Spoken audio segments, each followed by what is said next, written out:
wax on everything, okay? Well, most of your high quality tea came in leaf form, and it was in boxes and bags. This was called workman's tea, okay?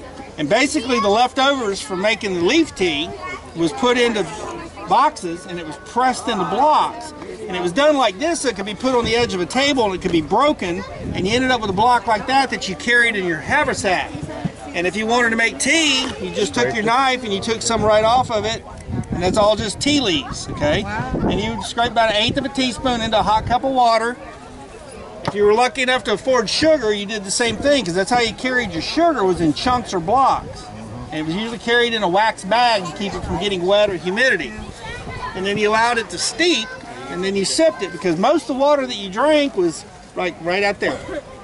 Out of a pond, dug out of a hole in the ground, captured off of maybe a roof or something. If you were lucky enough to get near a spring and have spring water, you were really lucky. Most of the time, the water that you stored picked up the flavor of whatever you stored it in, because think back then, there wasn't any plastic bottles. So it was stored either in a rawhide sack bag lined with wax, or a cypress bucket canteen or something, or whatever wood, and so your water picked up that flavor. So that's one reason tea was so popular. But the Chinese immigrants that come in here to work really made tea popular, because it, you know, it changed the taste of the water. Now, is that tea? Is that fairly new tea? Oh, you can still buy it that way. You still They can? still sell it in different places. Is it good? Yeah, you got to get it. Any tea's an aromatic, just like when you buy black pepper or any spice. So the longer you have it, the weaker it gets. And this here's about 8 years old, so I wouldn't do it.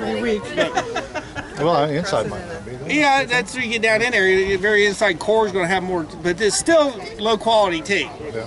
When you buy the leaf is when you get it, but it doesn't last long, because even if you store it in an airtight container, it still degrades. I've never even read about that kind of tea. They did. When they talked about tea, I thought they were talking about tea. Okay. But there wasn't much in it, thank God.